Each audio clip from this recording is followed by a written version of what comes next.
Saudara-saudara sekalian yang dikasihi Tuhan, selamat berjumpa kembali dalam acara Renungan Firman Tuhan yang singkat ini. Kiranya damai sejahtera, kasih karunia, dan sukacita dari Tuhan, dari Allah Bapa, Allah Anak, dan Allah Roh Kudus menyertai kita sekalian. Ketika pandemi virus Corona 19 menyerbu seluruh dunia, maka banyak anak-anak Tuhan yang memakai Mazmur pasal 91 sebagai perisai. Termasuk anak-anak Tuhan di Indonesia juga menganggap bahwa dengan menyebutkan ayat-ayat ini, maka otomatis ada perlindungan yang luar biasa dan Tuhan tidak akan membiarkan anak-anaknya terkena penyakit virus ini. Tetapi kita mengetahui bahwa kenyataannya banyak dari anak-anak Tuhan yang terserang. Ada beberapa orang yang saya kenal yang meninggal dunia oleh karena virus ini. Bahkan juga ada beberapa hamba-hamba Tuhan yang meninggal dunia oleh karena virus ini. Sehingga timbul pertanyaan yang membuat kita menjadi ragu-ragu, benarkah firman Tuhan ini? Kalau memang benar demikian, mengapa masih ada anak-anak Tuhan yang meninggal terserang virus ini? Untuk jelasnya, saya akan membacakan seluruh pasal ini dan mari kita mengikutinya bersama-sama. Orang yang duduk dalam lindungan yang maha tinggi dan bermalam dalam naungan yang maha kuasa akan berkata kepada Tuhan, Engkaulah tempat perlindunganku dan kubu pertahananku, Allahku yang kupercayai. Sungguh dialah yang akan melepaskan engkau dari jerat penangkap burung, dari penyakit sampar yang busuk. Dengan kepaknya ia akan menudungi engkau, di bawah sayapnya engkau akan berlindung, dan kesetiaannya ialah perisai dan pagar tembok.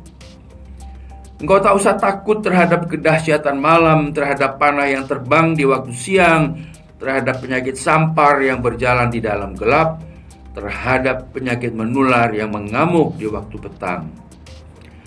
Walaupun 1.000 orang rebah di sisimu dan 10.000 di sebelah kananmu, tetapi itu tidak akan menimpamu.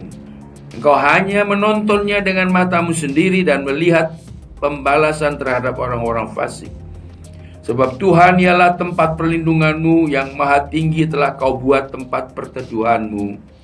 Malapetaka tidak akan menimpa kamu, dan tulah tidak akan mendekat kepada kemahmu.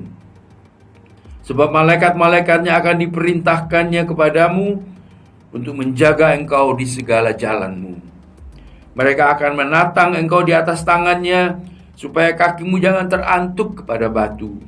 Singa dan ular tedung akan kau langkahi. Engkau akan menginjak anak singa dan ular naga.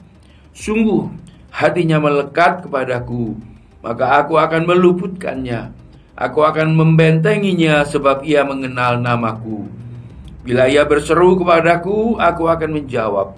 Aku akan menyertai dia dalam kesesakan. Aku akan meluputkannya dan memuliakannya. Dengan panjang umur akan kukenyangkan dia, dan akan kuperlihatkan kepadanya keselamatan daripadaku. Kembali lagi, apakah dengan mengucapkan ayat-ayat ini secara otomatis kita dilindungi oleh Tuhan sehingga tidak sampai kita terkena dampak virus Corona 19 ini? Kita lakukan apa saja, tidak usah mengikuti protokol kesehatan misalnya, ataupun hal-hal yang telah dianjurkan oleh pemerintah untuk kita lakukan untuk menjaga diri kita dari terpapar virus ini. Dan dengan menyebut ayat-ayat ini kita pasti akan terus dilindungi oleh Tuhan. Sampai-sampai ada yang mempunyai keyakinan yang mengatakan bahwa Tuhan akan melindungi kita dari penyakit apapun termasuk virus ini, sehingga walaupun kita berada di dekat orang-orang yang sudah terpapar, kita akan tetap sehat Bapak Ibu saudara-saudara sekalian, saya pernah mengatakan bahwa iman yang radikal itu memang bagus untuk ditujukan kepada Tuhan. Tetapi dalam pergaulan sehari-hari kita memerlukan akal sehat kita, sehingga kita tidak salah mengambil keputusan, tidak salah melangkah. Kembali kepada Mazmur 91 ini, apakah otomatis menjadi payung yang melindungi kita? Apapun yang kita lakukan, kita tetap dalam perlindungannya.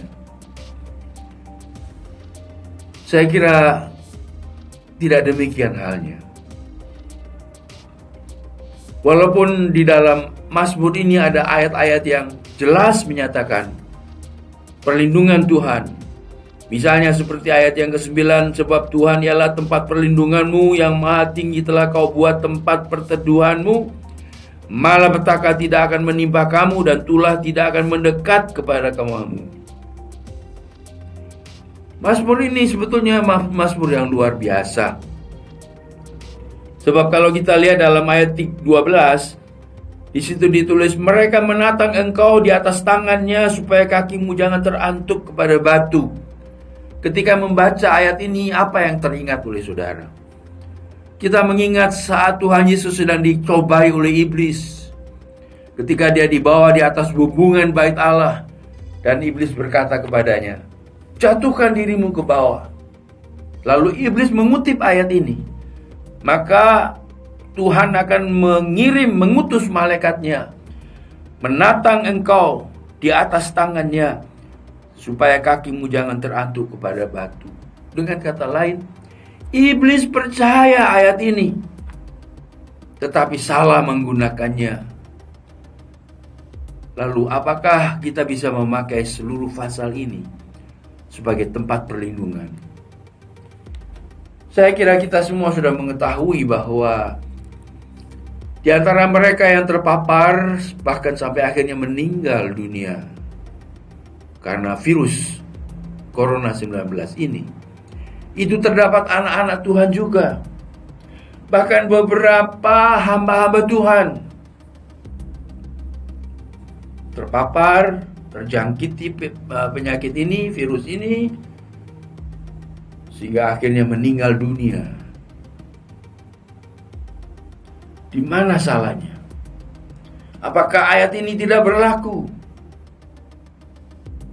Atau ada sesuatu yang lain yang kita belum temukan di dalam ayat ini? Saya ingin mengangkat atau menarik perhatian kita kepada ayat yang ke-14. Ini kuncinya. Kita bisa mengucapkan semua ayat-ayat sebelumnya, ayat 1 sampai dengan 11. Tapi itu tidak berlaku kalau ayat 14 kita tidak lakukan.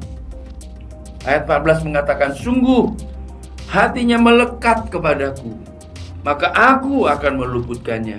Aku akan membentenginya, sebab ia mengenal namaku. Dan bila ia berseru, aku menjawab. Ini kuncinya, ini rahasianya. Jadi kita harus tetap dekat dengan Tuhan, tetap percaya kepada Tuhan, tetap menyerahkan diri kepada Tuhan, melekat kepada Tuhan istilahnya. Dan di dalam hubungan dengan Tuhan, iman dan penyerahan diri kepada Tuhan yang seperti itulah, maka Tuhan akan melindungi kita. Kita berhak berdoa minta perlindungan Tuhan. Jadi ini bukan seperti mantra, ayat-ayat ini bukan seperti mantra yang kita bisa pakai semau kita, tidak. Kuncinya, rahasianya dari keefektifan ayat-ayat ini, yaitu terletak di dalam hubungan kita dengan Tuhan, iman kita kepada Tuhan, penyerahan diri kita kepada Tuhan. Bapak Ibu saudara-saudara, saya ingin mengutip satu cerita mengenai seorang anak yang naik pesawat. Nampaknya sendirian, masih kecil tapi dia naik pesawat. Lalu dia duduk di sebelah seorang hamba Tuhan. Anak ini dia sibuk dengan menggambar, mewarnai gambar-gambar yang ada di buku yang diberi oleh pramugari kepadanya. Dan kemudian pesawat itu masuk ke dalam turbulensi, goyang, luar biasa. Ya seperti jatuh berapa ratus meter mungkin ke bawah. Semua jadi takut, semua panik. Tetapi anak itu tetap aja dia menggambar di buku gambarnya itu. Sampai seorang ibu yang di sebelah yang lain, dia berkata agak kesal dia karena melihat anak itu kok sepertinya nggak peduli gitu. Bilang, hei anak, kamu nggak takut ya? Ini keadaan sudah kritis ini. Sudah ada awasan tadi dari pramugari. Anak itu menjawab, enggak, saya nggak takut. Kenapa kamu nggak takut? Dia menjawab, karena saya kenal pilotnya. Pilotnya itu papa saya. Ya pasti akan memimpin atau memiloti pesawat ini sampai ke tempat tujuan. Iman, percaya anak ini kepada papanya membuat hatinya tenang, tidak takut di tengah-tengah situasi yang sangat mencekam. Apakah kita punya iman seperti itu? Hamba Tuhan yang di sampingnya tersentuh hatinya dan merasa, tadi saya juga takut, saya khawatir. Nampaknya ucapan dari anak ini menjadi suara Tuhan buat saya.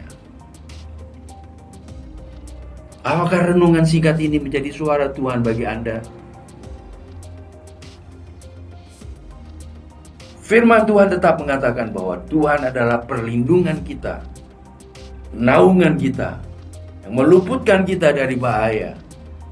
Tetapi rahasianya yaitu kita harus hidup memakai akal sehat kita, tidak sembrono, mengikuti apa yang sudah diatur oleh pemerintah karena itu untuk kebaikan kita.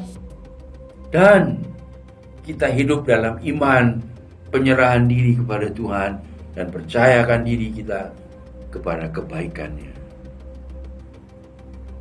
Tuhan memberkati saudara. Tuhan menyertai saudara. Tuhan melindungi saudara. God bless you. Tuhan berkati.